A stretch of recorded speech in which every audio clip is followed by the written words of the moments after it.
Fala aí, pessoal, tudo beleza? Professor Luiz Fernando aqui na área, seu professor de História. Vamos iniciar mais uma aula de Resolvendo Questões da VUNESP. Hoje eu trago para vocês duas questões da VUNESP. Vamos trabalhar para esses concursos públicos de carreiras policiais, galera. Pessoal, é o seguinte, se você quer o PDF dessas aulas, teoria e exercícios, é só você clicar no link da descrição para baixar esse PDF de forma gratuita, beleza? O professor Luiz Fernando oferece aulas de história para os concursos públicos de carreiras policiais de forma gratuita. Iniciando a nossa aula, a organização político-administrativa e a expansão territorial. Como é que funciona a nossa metodologia aqui no canal História para Vencer?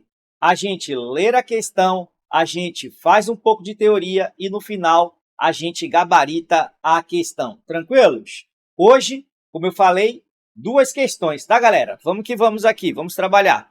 O início da colonização após 1530 não criou a unidade e foram várias as frentes colonizadoras que se abriram mais ou menos independentes, quase sempre autocontidas, isoladas, comunicando-se mais facilmente com a corte portuguesa, como é o caso das terras ao norte, do que umas com as outras. Se as capitanias hereditárias cedidas pela coroa a particulares foram o início da vida na terra, a expressão dessa configuração espacial fragmentada e isolada persistiu por vários séculos, sendo uma das feições dominantes do território brasileiro até praticamente o século XX. Nós temos aqui a Laura de Melo e Souza, o nome do Brasil, é a fonte da VUNESP. Bom, o sistema de capitanias hereditárias implantado na década de 1530 na colonização da América Portuguesa gerou contrastes entre áreas de forte exploração econômica e áreas de povoamento. B. Determinou o avanço da ocupação e da exploração para o interior da possessão colonial. C. Eliminou a interferência política e econômica da metrópole sobre a colonização. A letra D. Assegurou a uniformidade administrativa e exploratória da totalidade do território colonial. E a letra E, facilitou a invasão e a ocupação de regiões da colônia por países vizinhos na América. Então, vamos para a teoria. Olha só o que eu trouxe para você. Vejam, a organização político-administrativa, colonizar, ocupar, garantir a posse da terra, produzir, valorizar economicamente a terra e administrar, submissão aos interesses metropolitanos. Fatores desencadeadores da colonização brasileira. Vejam, perda do monopólio comercial com as Índias Orientais, ameaça francesa de apoderar-se das terras brasileiras. Então, a gente pode dividir a história do Brasil colonial em duas fases, ok? A primeira fase é o que a gente chama de fase pré-colonial. Fase pré-colonial foi o momento em que os portugueses fizeram suas expedições de reconhecimento, exploração e expedições, mandaram para as terras americanas, a América Portuguesa, as expedições guarda-costeiras do Cristóvão Jacques, que veio ao Brasil na sua primeira expedição guarda-costeira de 1516 e a outra em 1526. E o que os portugueses fizeram nesse momento? Apenas construção de feitorias, ou seja, armazéns e fortificações. Essa fase pré-colonial, ela vai de 1500 a 1530, tá? Numa divisão da história do Brasil de forma tradicional. Já a segunda fase, a gente pode dizer que seu início foi em 1530. Então, a partir de 1530, nós temos a fase colonial. Fase colonial. A fase colonial, vamos destacar a partir de 1530, beleza? 1530 e vai até 1808. Alguns historiadores colocam a partir de 1532, quando Martim Afonso de Souza veio com a sua primeira expedição de colonização e fundou, inclusive, a Vila de São Vicente, beleza? Então, a gente tem aí o início da fase colonial. Mas o sistema de capitanias hereditárias ele só foi implementado no Brasil em 1534, sob as ordens do rei Dom João III. Então, a ideia era dividir a América Portuguesa com extensas faixas de terra paralela à linha do Equador, beleza? Paralela à linha do Equador. Essas terras, chamadas capitanias hereditárias. Bom, pessoal, por que a coroa portuguesa faz isso? Para tentar desenvolver a terra através de uma exploração. A exploração da cana-de-açúcar, como nós já observamos sobre isso em questão anterior. É só você clicar aqui na playlist que vai te levar para as questões já resolvidas e comentadas aqui no canal História para Vencer, beleza? Então a gente vai falar agora só sobre a organização político-administrativa da colônia. Bom, e os fatores? Os fatores que provocaram essa institucionalização da coroa portuguesa na América. Bom, os fatores foram o declínio do comércio com as Índias Orientais. Portugal entra em declínio. Portugal usou o lucro do comércio com as Índias Orientais para a construção de igrejas, mosteiro. A coroa portuguesa, até certa medida, não investiu em manufaturas em Portugal e isso atrasou o desenvolvimento manufatureiro português em relação à França e à Inglaterra, por exemplo. Bom, e a outra motivação, outro fator para a colonização portuguesa na América foram os constantes ataques de piratas franceses. Inclusive, índios chamados tupinambás já tinham uma certa aproximação com os franceses e isso preocupou a coroa portuguesa. Então, Dom João ele institui no Brasil as capitanias hereditárias. Vamos lá. Seguindo. Capitanias hereditárias. Bom, transferência para os donatários, o ônus da colonização. O ônus da colonização. Ou seja, a coroa portuguesa entrega a responsabilidade da exploração da colônia a particulares. Então, os particulares eles vão buscar investimentos para introduzir alguma atividade econômica que surtisse o efeito desejado da coroa, ou seja, tirá-la da miséria, beleza? Então, ela entrega a carta de doação, como nós vamos observar, a particulares. Experiência anterior nas Ilhas da Madeira e Cabo Verde, ou seja, o sistema de capitanias hereditárias não era novo para Portugal. Já havia a experiência de Portugal, do reino português, em utilizar as capitanias hereditárias, inclusive utilizando-se da mão de obra escrava africana nessas ilhas atlânticas. Descentralização política do donatário. O donatário ele vai ter direitos administrativos, direitos jurídicos e militares, e econômicos também. Eles vão poder cobrar impostos, os capitães donatários. E eles também vão ter a obrigação de colonizar a capitania, ocupar, produzir e administrar. Os documentos que foram entregues aos donatários, nós temos dois. A carta de doação, vamos aumentar aqui a tela para você observar direito. A carta de doação assegurava a posse da capitania ao donatário.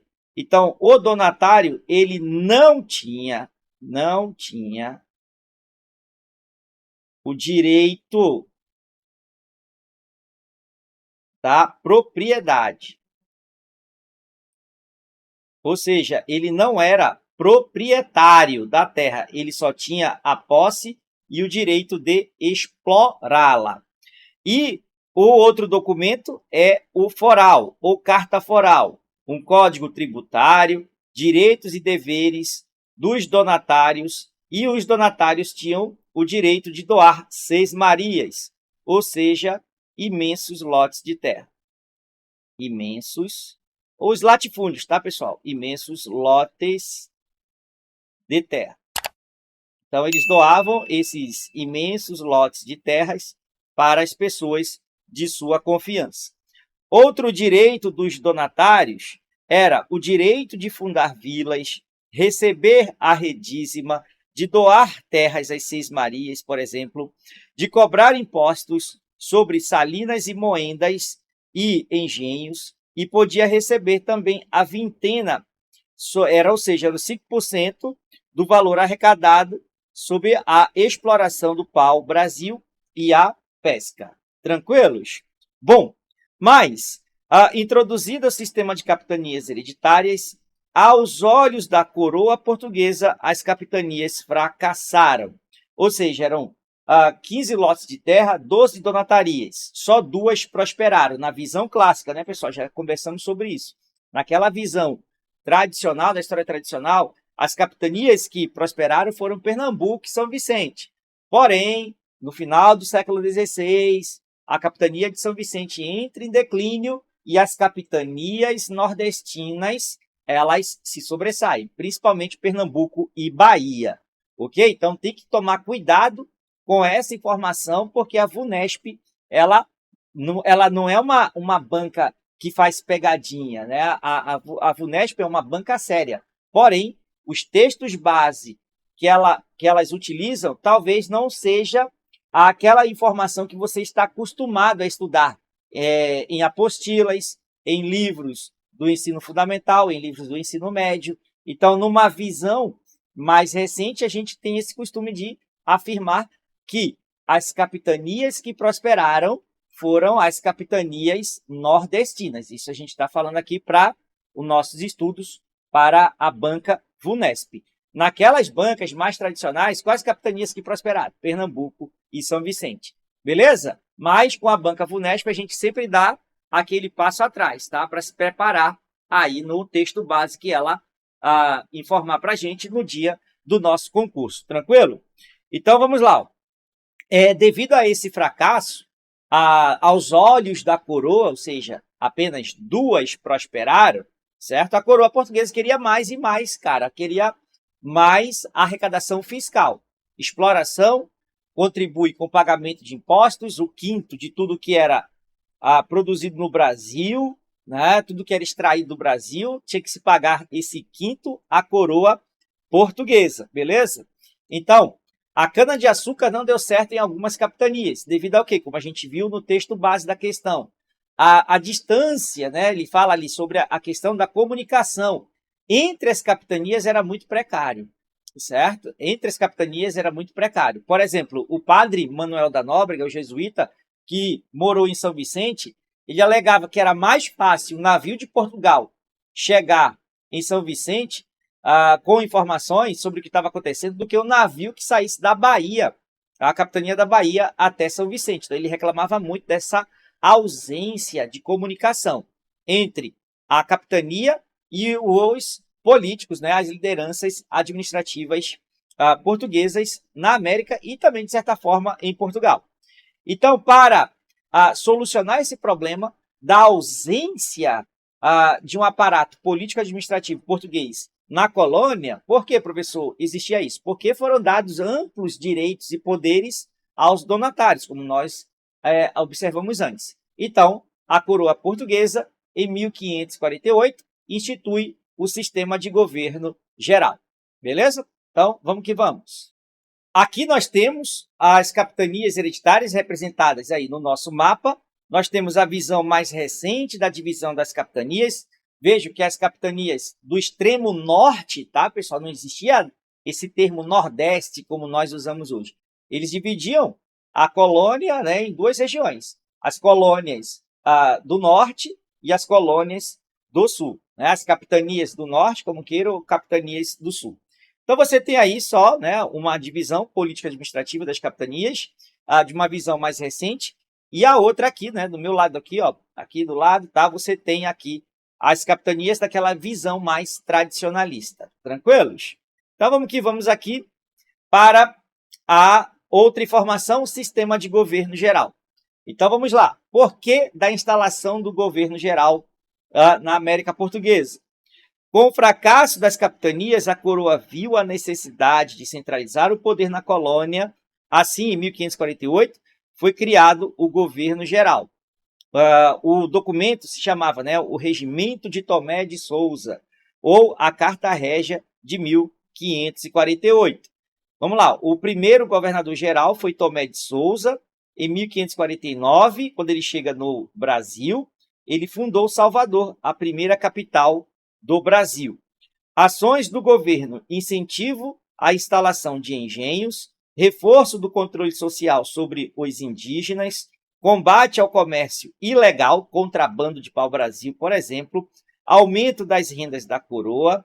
Ele também traz investimentos para a construção de engenhos, ok, na Bahia. Ele traz o primeiro grupo de jesuítas liderado pelo Manuel da Nóbrega e funda o primeiro bispado do Brasil, subordinado, né, à Igreja Católica sediada em Portugal. Tá? Aqui nós temos a criação dos cargos de ouvidor-mor, responsável pela justiça, provedor-mor, responsável pela cobrança de impostos, e o capitão-mor, responsável pela defesa. Então, observe que o governo geral ele vai retirar dos donatários aqueles poderes que eles receberam lá no foral, né? Os direitos e deveres, e na carta de doação também. Então, é retirado esses direitos. Então, quais eram os objetivos do governo geral? Primeiro, não esqueça, centralizar o poder político na colônia. Então, ocorre uma centralização, capital Salvador. O outro objetivo do governo geral, auxiliar as capitanias que não prosperaram. Beleza? E aqui nós temos um organograma da administração colonial. Vamos só observar esse organograma. Olha só. A coroa, vamos ler aqui. Primeiro a gente lê como? Isso aqui, lendo o título. Administração colonial. E agora vamos analisar o organograma. Você tem aqui a coroa, o governador-geral, os provedores das capitanias, ok? Então, vamos lá. Agora, vamos ler o quê? A legenda. Poder real e magistrados nomeados pelo monarca, sediados na metrópole. Então, observe aqui, essa cor beijinha, você tem a coroa e, subordinada a ela, você tem os juízes de fora. Ok? O responsável pela justiça na colônia. Beleza? O governador-geral, observe. Poder sobre todo o território colonial. Então, foi instalada na colônia Salvador o governo geral. O que estava subordinado ao governo geral, ao governador geral? Tá? O provedor-mor, e subordinado ao provedor-mor, você tem os provedores das capitanias. Subordinado ao governador geral, o ouvidor-mor e o capitão-mor. Observe que é ele que vai, certo, administrar esses auxiliares na colônia, beleza? E aqui nós temos os governadores de capitanias. Então, esse governador, ele é subordinado ao governador geral. E, em última instância, na unidade político-administrativa, as câmaras municipais. Aqui que foi dado certos poderes aos homens bons, ou seja, aos capitães donatários, aos senhores de engenhos que enriqueceram e ganharam poderes locais, tá? Poderes locais, ou seja, poder municipal, como nós temos aqui na legenda. O poder regional, nós temos as comarcas. Comarcas, a gente pode dizer assim, que são as unidades jurídicas da colônia, certo? As unidades jurídicas da colônia, ok? E nós temos aqui as tropas de linha, milícias e corpos de ordenanças, subordinados aí ao capitão-mor. Beleza? E aqui uma charge, né? Não podemos errar novamente, ou seja, ele faz uma alusão ao erro do sistema de capitanias hereditária. Os brasileiros vão acabar falando francês com medo da invasão francesa, que eram constantes, e aí ele vai com seu projeto de instituir o governo geral. Show de bola? Bom, A outra unidade político-administrativa, na colônia, nós temos aqui as câmaras municipais. Então, funções das câmaras municipais. Função, galera, da Câmara Municipal é a mesma que nós temos hoje, tá? Nós temos nos dias de hoje, nas principais cidades, e todas as cidades brasileiras, câmaras municipais. Então, você tem aqui os objetivos dela, na colônia, são semelhantes às câmaras municipais na atualidade. Então, vamos lá. A administração municipal, função da Câmara Municipal, regulamentação das feiras e dos mercados, execução de obras públicas, construção de edifícios, conservação de ruas, limpeza urbana e manutenção das fontes, regulamentação dos ofícios, ou seja, trabalhos, profissões e de comércio local. As câmaras municipais eram dominadas pelos chamados homens bons, grandes proprietários de terras e de escravos, os únicos com direito à participação política. O poder altamente descentralizado, exercido majoritariamente pelos proprietários rurais, determinando salários, tributos, abastecimento municipal, medicamentos, mantimentos, armamentos e munições e tratados com os indígenas aliados dos portugueses. Tranquilo? E o que nós vamos fazer agora? Nós vamos gabaritar a questão. Observem a tela. O início da colonização após 1530 não criou a unidade e foram várias as frentes colonizadoras que se abriram, mais ou menos independentes, quase sempre autocontidas, isoladas, comunicando-se mais facilmente com a corte portuguesa, como é o caso das terras ao norte, ou seja, as capitanias nordestinas, do que umas com as outras.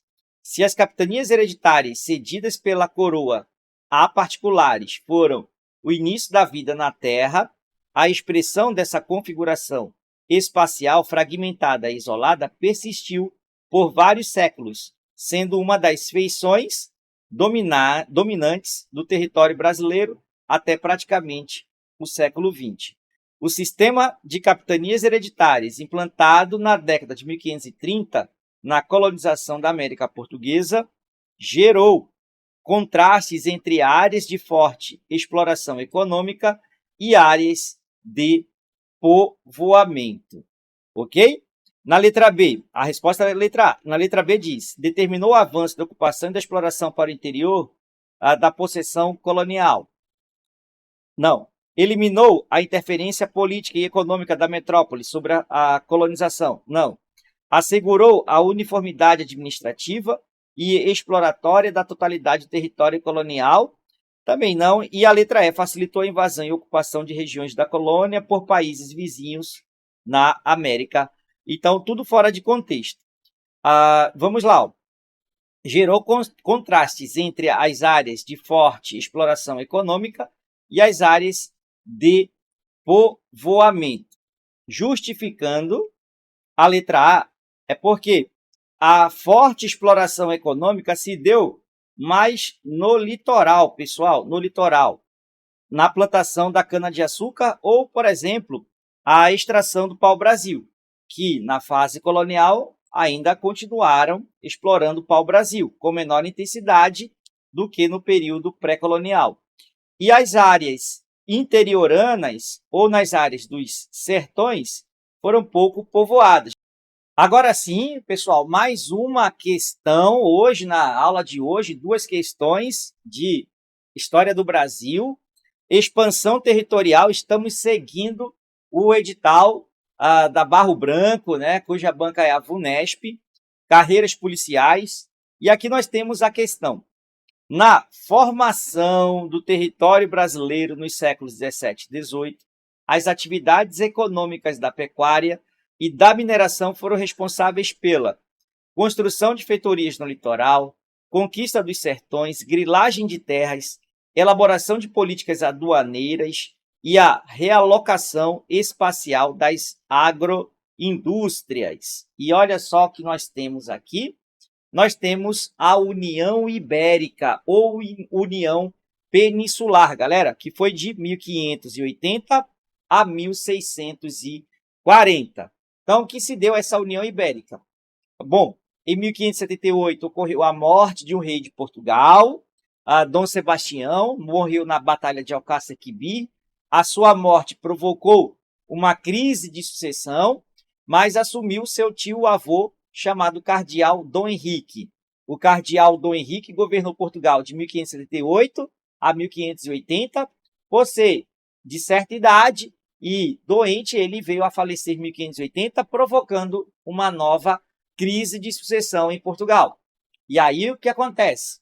O rei da Espanha, que era parente de um antigo rei de Portugal, ok? Ele reivindicou esse trono português. Mas devo alertar para vocês o seguinte, que na Europa estava havendo, nesses tempos das décadas de 1580, 1590, até o século XVII, muitas guerras relacionadas à religião.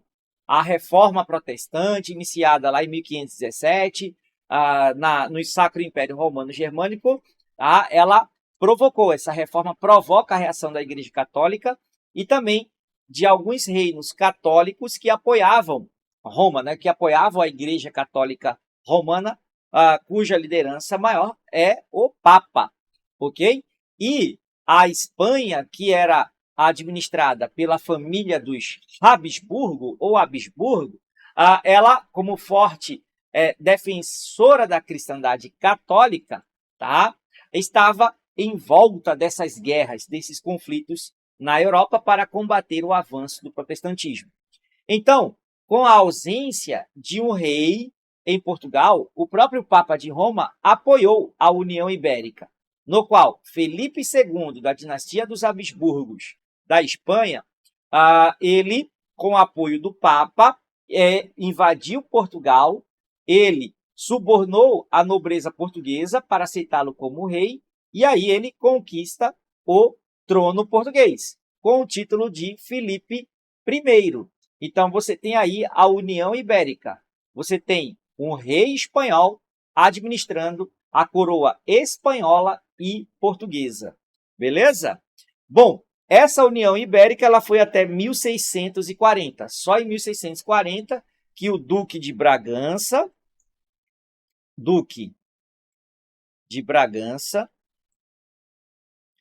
ele, com o apoio da nobreza, restaurou a monarquia portuguesa. Deu, né? Mandou um representante do rei da Espanha vazar de Portugal e ocorre o quê? O restauro da monarquia portuguesa. Tudo volta a ser como era antes da União Ibérica, tá? Uma sociedade rigidamente dividida, o princípio da desigualdade jurídica vale, fica mais forte, a tentativa de recuperar as terras portuguesas, porque a União Ibérica provocou fortes invasões da Holanda, França, Inglaterra, nas terras ultramarinas portuguesas, no Brasil, na África e na Ásia. Então, a Portugal vai tentar reaver as suas terras invadidas. E também, certo, durante essa União Ibérica, ocorreu a maior das invasões estrangeiras no Brasil. Então, você tem aí a invasão holandesa de 1630 em Pernambuco, que ocorreu até 1654, quando os holandeses são expulsos do Brasil. E qual é a repercussão dessa União Ibérica? Enquanto ela rolou, 1580 a 1640. Invasões holandesas, a fuga dos escravos devido às guerras entre portugueses e invasores ou estrangeiros, como os holandeses. Então, os escravos fugiram bastante, ok, para os seus quilombos. Nós vamos ter também como consequência o alargamento da possessão portuguesa para o oeste, ou seja, os portugueses, no momento que ocorre a União Ibérica, eles aproveitam para explorar mais os sertões do Brasil, ou seja, o interior do Brasil, seja na Amazônia, no Centro-Oeste ou no Sul. Ok? Então, você tem aí essas, né, consequências da União Ibérica, beleza? Então, só para fazer aqui um recorte básico, 1580 a União Ibérica inicia, 1640 ela termina, beleza? Então, vamos aqui para o que nos interessa sobre a União Ibérica. Bom, fim da dinastia de Avis, que governou Portugal a família de 1385 a 1580 em Portugal, inaugurando uma crise sucessória ao trono. Felipe II, espanhol, herdeiro materno, Dona Isabel e filho de Carlos V, Habsburgo, assume o trono português com o apoio da nobreza portuguesa, que foi subordinada. E aí ele, desgraçadamente, fala para os portugueses: em Portugal eu herdei, eu comprei, eu conquistei. Bom, Brasil, o que acontece no Brasil com a União Ibérica? Integração entre Paraíba e Maranhão, ligação entre Brasil e a região da Prata, no sul do país, início do extrativismo mineral, atuação desenvolta dos bandeirantes, avanço do Brasil sobre a linha de Tordesilhas. Na Europa, desde 1568, as Províncias Unidas do Norte, dentre elas a Holanda, guerreavam contra a Espanha, tendo declarado a independência em 1579, um ano antes da União Ibérica. Ou seja, quem assistiu à resolução da nossa questão de número 7 sabe que falamos sobre economia açucareira, tá? Questão número 7, o link está na descrição desse vídeo. E você tem ali o quê? A Holanda como a principal financiadora, né, dos senhores de engenho no Brasil, das pessoas que arriscavam a desenvolver a sua capitania, a sua sesmaria, a construção de engenho no Nordeste. Então, teve grandes investimentos holandeses. Como a Holanda era, né, uma região de domínio dos Habsburgos, os Habsburgos tentaram impor o catolicismo na Holanda, que era calvinista, uma religião protestante calvinista. Os holandeses não aceitaram e pau, guerra pela independência da Holanda ou das Províncias Unidas dos Países Baixos ao domínio dos Habsburgos, ou seja, da Espanha. Então, a Espanha, ela proíbe, certo, o comércio, ou seja, o rei da Espanha, o rei de Portugal, no caso, que era espanhol, proibiu o comércio da Holanda com o Brasil. E aí, a Holanda, claro, ficou pistola das ideias e, com um tempo mais tarde, né, 1621, cria uma companhia de comércio, invade a Bahia pela primeira vez, 1624, 1625, são expulsos de lá da Bahia, mas voltam a invadir o Brasil em 1630 e ficam lá até 1654, beleza? Então tá aí, por isso que a Holanda invade a América Portuguesa, o Brasil. Vamos lá, motivos do conflito: intolerância religiosa, interferência administrativa nas Províncias Unidas do Norte, elevação dos impostos e perseguição religiosa. Beleza, galera? Agora, olha só. Tem um tal de juramento de Tomar, que eu vou colocar aqui. Ó, juramento de Tomar. Esse juramento de Tomar, ou tratado de Tomar, foi assinado pelo rei de Portugal, né, que agora é o Felipe II. Então, os Habsburgos, a família, teve que assinar esse juramento de Tomar. E o que ficou decidido por esse juramento? Que a administração de Portugal e seus domínios ficariam nas mãos dos portugueses. Então, esse é o primeiro ponto. Segundo, que a língua portuguesa fosse mantida, seria mantida em Portugal e em seus domínios. Então, a língua portuguesa foi mantida em Portugal, no Brasil, nas feitorias portuguesas na África e nos domínios portugueses na Ásia. E aí, tomem cuidado, preste atenção, observe o mapa. Na medida em que os portugueses estão avançando para o oeste, saem do litoral brasileiro e vão para o oeste, ou seja, eles ultrapassam o limite de Tordesilhas. Quando os portugueses ou bandeirantes, né, já nascidos no Brasil, os colonos nascidos no Brasil, tomam posse de um território, o que eles falavam? Tomamos posse dessa terra em nome de Deus e do rei de Portugal. Ok? Então, eles tomavam posse da terra em nome de Deus e em nome do rei de Portugal, falando tudo isso em português. Então, quando acaba a União Ibérica, em 1640, os portugueses, eles não vão sair da possessão oeste. Eles vão alegar que aquelas terras foram tomadas em nome do rei de Portugal. Compreendeu? E claro que a partir de 1640, principalmente no século XVIII, nós vamos ter o quê? Os tratados e limites que definiram as fronteiras brasileiras. Mas isso nós vamos falar em questões futuras aqui no canal História para Vencer. Tranquilos? Agora aqui, vamos lá observar o mapa rapidamente. Você tem aqui ó, o bandeirismo e o ataque às missões jesuíticas no século XVIII. Os bandeirantes paulistas saíam de São Vicente, né, para atacar as missões religiosas no sul, na Bacia do Prata, devido à ausência de mão de obra escrava. Os holandeses invadiram Angola, por exemplo, né, eles dificultavam a entrada de escravos no Nordeste, no Sul, e os escravos que entravam era muito caro. A produção de açúcar, ou seja, a capitania de São Vicente, estava em declínio. Foi fundado o Colégio de São Paulo pelos jesuítas Manuel da Nóbrega, José de Anchieta. Então, São Paulo, a cidade, ela tinha dificuldade de comunicação com o litoral, devido, né, aos planaltos ali, né, a Serra do Mar e tal. Então, isso dificultava duas coisas, né? Ou melhor, nós temos duas situações. São Paulo, o Colégio de São Paulo, ele era protegido de ataques, de invasões francesas, por exemplo, devido, né, à dificuldade de acesso.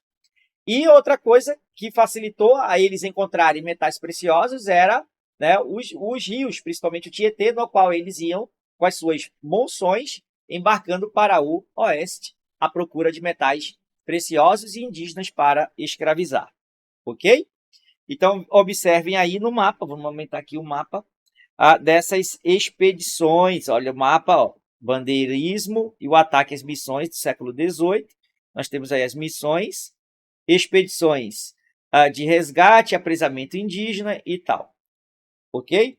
Já aqui, ó, a divisão em dois governos, 1572 e 1578, ou seja, antes da União Ibérica começar, foi dividido o Brasil em dois governos, um capital em Salvador, outro no Rio de Janeiro.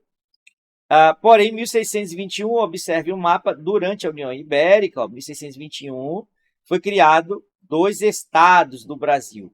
A divisão do governo aqui em dois foi extinta em 1578, unificou tudo em 1578 com o capital em Salvador, mas depois a coroa ela divide o Brasil em dois estados. O estado do Maranhão, capital em São Luís, estado do Maranhão, e estado do Brasil, como vocês podem observar na legenda. Estado do Brasil, acho que vou chamar de laranja, isso aqui, amarelo claro, sei lá. E aqui, no lilás, estado Grão-Pará e Maranhão, 1621. Show de bola? Por que, professor, dessa divisão aí? Conta rápido. Porque havia dificuldade de comunicação da turma dos colonos que moravam no norte com Salvador. Então, era mais fácil a comunicação entre São Luís e Lisboa, era mais fácil, mais rápida do que a comunicação de Salvador com São Luís. Daí a necessidade da criação desse novo estado com, né, uma unidade política administrativa, ou seja, um governo independente de Salvador. Show? Então, vamos que vamos aqui. Expansão territorial do Brasil. Nós temos as bandeiras. O que eram as bandeiras? Expedições particulares de caráter militarista com finalidades diferenciadas que contribuíram com a expansão territorial para além dos limites do Tratado de Tordesilhas. Ponto de partida, a capitania de São Vicente, principalmente a cidade de São Paulo. A capitania de São Vicente, por que os bandeirantes saíram de lá? Procura de indígenas ou a procura de metais preciosos? Decadência da economia açucareira, o litoral estreito, elevada pluviosidade, muita chuva, distância dos mercados consumidores europeus, economia de subsistência com base na mão de obra indígena. Nós temos aí a litografia de Calvon Martius, expedição de reconhecimento na Lagoa dos Pássaros, no Rio São Francisco. Nós temos aqui as bandeiras, né, os tipos de bandeiras, olha só, apresamento indígena, sertanismo de contrato e a mineratória, ou bandeira de prospecção. Objetivo da bandeira: captura de indígenas, apresamento indígena. A região de ação: região sul, ataque às missões jesuíticas. Período de maior ocorrência: século XVII, e decorrências: escravidão e extermínio de indígenas, destruição de missões jesuíticas, conflito com missionários, expansão territorial para além de Tordesilhas. Já as bandeiras, conhecidas como sertanismo de contrato. Objetivo: captura de escravos fugitivos, destruição de quilombos. A região de ação, região Nordeste, principalmente. Período de maior ocorrência, século XVII. Decorrência: tentativa de intimidação à resistência negra de formação de quilombos. Destaque para o sertanista paulista Domingos Jorge Velho, que destruiu o quilombo de Palmares. Quilombo de Palmares. Perfeito? Já há o tipo de bandeira mineratória ou prospecção. Objetivo: exploração de metais e pedras preciosas. Região de ação: Minas Gerais, Goiás, Mato Grosso e Bahia. Período de maior ocorrência, séculos XVII e XVIII. Decorrência de interiorização do sertão, né? O sertão. Ok? Colonização, formação de núcleos urbanos, crescimento populacional. Então, observe que só no século XVIII que vamos ter uma virada de chave, né? Com o achado, quando os bandeirantes acham o ouro nas Minas Gerais, nós vamos ter uma explosão demográfica e o surgimento de novas cidades nos sertões, devido à mineração. Sertão interior, certo? Minas Gerais. Aí aquele a gente vai deslocar o eixo econômico do litoral para o interior. Mas observem, só no século XVIII, e a mineração foi super importante. Outro fator econômico que favoreceu a expansão das terras portuguesas para o oeste foi o quê? A pecuária nordestina. O gado foi empurrado para as margens do Rio São Francisco. As drogas do sertão na região norte, porque os portugueses invadem adentro, né, a Amazônia à procura dessas drogas do sertão, indígenas para escravizar também. As missões jesuíticas e outras ações missionárias, outras ordens missionárias também atuam na Amazônia. Você vai ter a jesuíta, os mercedários, os carmelitas e os franciscanos que atuaram na Amazônia, ok? E também o que provocou, né, como a gente acabou de observar, o expansionismo português rumo ao oeste foi a captura de indígenas para a escravização. Então aqui nós temos a nossa questão, vamos aí gabaritá-la. Na formação do território brasileiro, nos séculos XVII e XVIII, as atividades econômicas da pecuária e da mineração foram responsáveis pela construção de feitorias no litoral, conquista dos sertões, grilagem de terra, aí nada a ver, né? Elaboração de políticas aduaneiras, também não. Realocação espacial das agroindústrias, sei não, hein? Então, a construção de feitorias foram feitas no período, na fase que a gente chamou de pré-colonial, para estocagem ou armazenamento do pau-brasil, que sobrou aí conquistas dos sertões, conquista do interior. Veja aí, mais uma questão da VUNESP. Então é isso aí, pessoal. Finalizamos duas questões, revisamos aí a parte de História do Brasil colonial, tá? E espero que esteja aí contribuindo para o sucesso de vocês, os seus estudos, para passarem aí no seu concurso tão desejado. Forte abraço, Brasil, e até uma próxima.